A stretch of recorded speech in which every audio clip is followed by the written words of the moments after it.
नमस्कार दोस्तों, स्वागत है आपका मेरे चैनल फिटनेस एंड आईक्यू में। आज की इस वीडियो में मैं बताऊंगा आपको 7 एडिशनल टिप्स जो आप अपने लाइफस्टाइल में इंक्लूड करके लूज़ कर सकते हैं बहुत सारा वेट। ये है दोस्तों पार्ट 1 में भी मैंने आपको बताए थे 7 इम्पॉर्टेंट टिप्स जो आप अपनी लाइफस्टाइल में कर सकते हैं एम्बेड और आपको हेल्प करेगा वो आपकी वेट लॉस जर्नी में। तो चलिए दोस्तों देखते हैं पार्ट 2। अगर ये वीडियो आपको पसंद आई तो लाइक शेयर सब्सक्राइब करना ना भूलें और साथ ही कमेंट करके मेरे को ये बताएं किस टॉपिक पे चाहते हैं आप अगला वीडियो। पार्ट 1 का लिंक मैंने डिस्क्रिप्शन में दे दिया है और आप इन्फॉर्मेशन आइकन में भी उसका लिंक देख सकते हैं। तो चलिए दोस्तों शुरू करते हैं आज की ये वीडियो।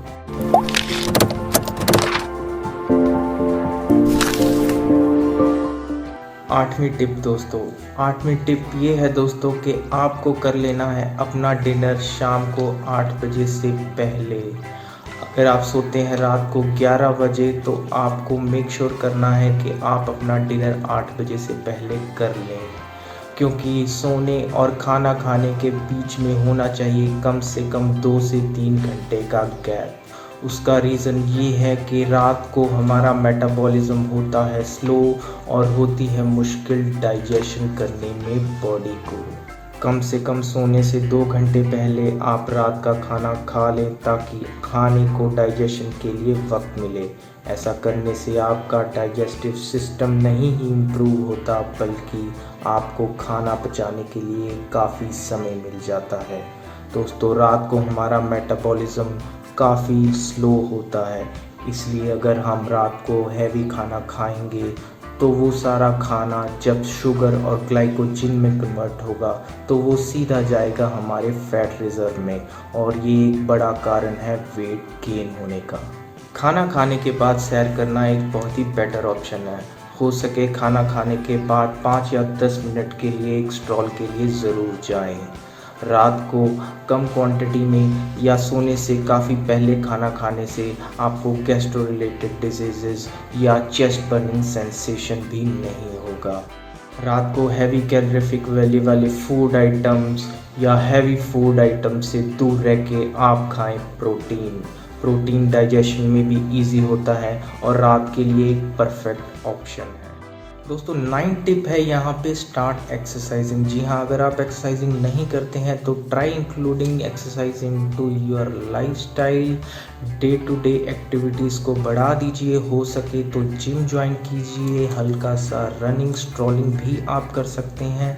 स्टार्टिंग में वेट लॉस जर्नी की आपको ज़्यादा एक्सरसाइज करने की ज़रूरत नहीं है because main factor here is balanced diet and proper nutrition because 70% is diet and 30% is responsible your exercise for your weight loss journey।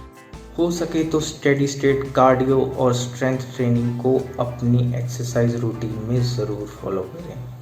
दोस्तों 10th टिप हेयर इज़ अपने खाने को धीरे धीरे चबाएं। Start chewing your food slowly. जब हम धीरे धीरे खाने को चबाते हैं तो खाना छोटे छोटे पीसेस में बट के हमारे सलाइवा के साथ मिक्स हो जाता है। This is ingredient that are stomach needs. हमारे स्टमक में बहुत सारे होते हैं जूसेस और बहुत सारे होते हैं एंजाइम्स हमारे इंटेस्टाइन में और हमारे स्टमक में। तो बेसिकली खाने का जो डाइजेशन प्रोसेस स्टार्ट होता है वो स्टार्ट होता है मैकेनिकली हमारे मुंह के अंदर। अगर हम मुंह से खाना नहीं प्रॉपरली चबाएंगे तो पेट को या इंटेस्टाइन को नहीं मिलेगा प्रॉपर टाइम खाने को करने को डाइजेस्ट। जब हम खाने को अच्छे से च्यू करते हैं या चबाते हैं तो ये छोटे छोटे टुकड़ों में बंट जाता है और सलाइवा के साथ मिलकर डाइजेशन के लिए अच्छे से रेडी हो जाता है। इससे होता ये है कि पेट को फूड और उसके न्यूट्रिएंट एक्सट्रैक्ट करने के लिए काफ़ी समय मिल जाता है, क्योंकि मुंह के अंदर मैकेनिकल वे में प्रॉपर से हम उसे पहले ही डाइजेस्ट कर चुके हैं। बाकी का प्रोसेस वेरियस जूसेस और एंजाइम से पेट और इंटेस्टाइन में प्रोसेस होता है। ऐसा करने से ना ही डाइजेस्टिव रिलेटेड प्रॉब्लम नहीं होती बल्कि वेट लॉस करने में भी हेल्प मिलती है। आयुर्वेदा में इसीलिए लिखा गया है कि खाने को 32 बार चबाना चाहिए।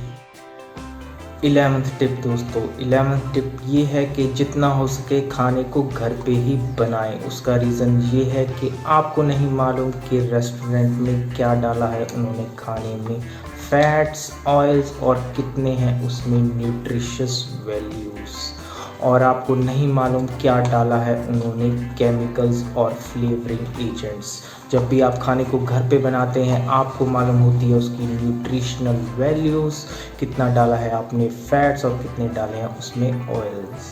बाहर के खाने में ज़्यादातर high fat and high calories होते हैं, इनसे बचें, क्योंकि रेस्टोरेंट का फोकस हमेशा से ही यही होता है कि खाने को ज़्यादा से ज़्यादा टेस्टी बनाया जाए, इसलिए वो डालते हैं इसमें बहुत सारा ऑयल, फैट, मसाले और आर्टिफिशियल इंग्रेडिएंट जैसे MSG, क्योंकि वो कंसर्न नहीं है आपके खाने को बैलेंस्ड डाइट बनाने में और फूड न्यूट्रिशियस वैल्यूज़ में।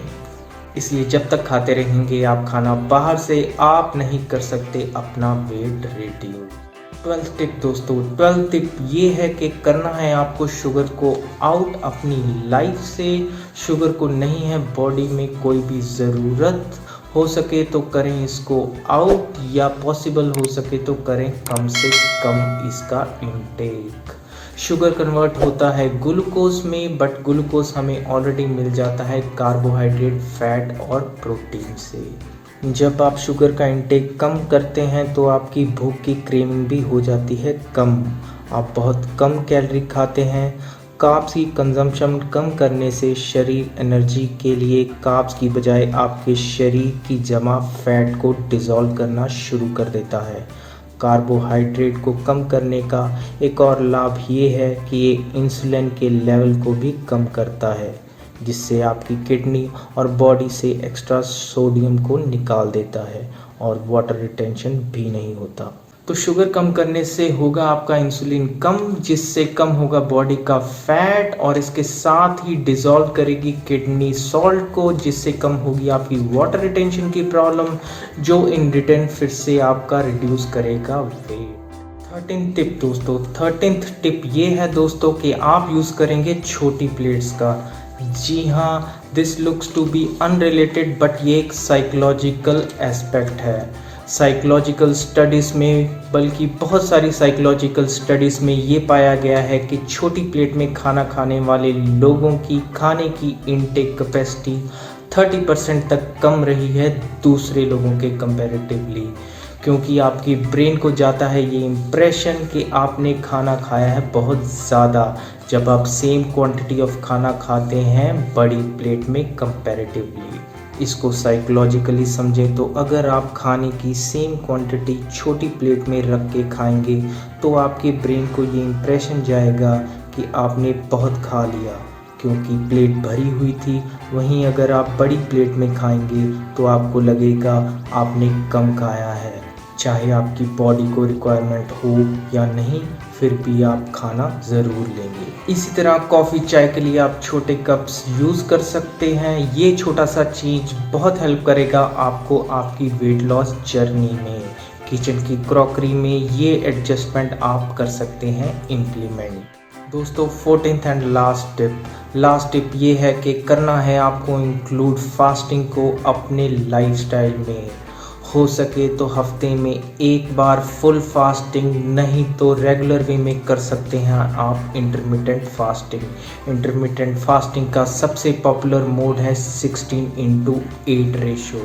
16:8 इंटरमिटेंट फास्टिंग मीन्स 16 घंटे रहना है आपको स्टार्व्ड और 8 घंटे खाना है आपको अपना रेगुलर मील। इंटरमिटेंट फास्टिंग या रुक रुक कर व्रत करना अब वज़न कम करने का लेटेस्ट ट्रेंड बनता जा रहा है। इंटरमिटेंट फास्टिंग में आपको दिन में एक पर्टिकुलर टाइम फ्रेम में ही फास्टिंग करनी होती है। ये रेशो 20:4, 16:8 या 8:8 की हो सकती है। इंटरमिटेंट फास्टिंग का फ़ायदा ये है कि आपको सारा दिन भूखा नहीं रहना, बस दिन में एक मील स्किप करना होता है। डिनर स्किप करना एक तरह की इंटरमिटेंट फास्टिंग ही है। दोस्तों फुल डे फास्टिंग को आप वीक में 1 या 2 बार कर सकते हैं और इंटरमिटेंट फास्टिंग को आप रेगुलर वे में अपने लाइफस्टाइल में कर सकते हैं induce, but provided it suits you और आपको कोई मेडिकल कंडीशन नहीं है। दोस्तों अगर ये आपको नहीं करती है सूट, आपको होती है डिजीनेस, कोई और कॉम्प्लिकेशन या है आपको कोई मेडिकल कंडीशन, तो कभी मत करें आप कोई फास्टिंग। तो दोस्तों ये थे लाइफस्टाइल चेंज के 7 एडिशनल टिप्स। कैसा लगा ये वीडियो कमेंट करके ज़रूर बताएं और बताएं मेरे को किस टॉपिक पे चाहिए आपको मेरा अगला वीडियो। लाइक शेयर सब्सक्राइब ज़रूर करें और घंटे का आइकन ज़रूर दबाएं। Press the bell.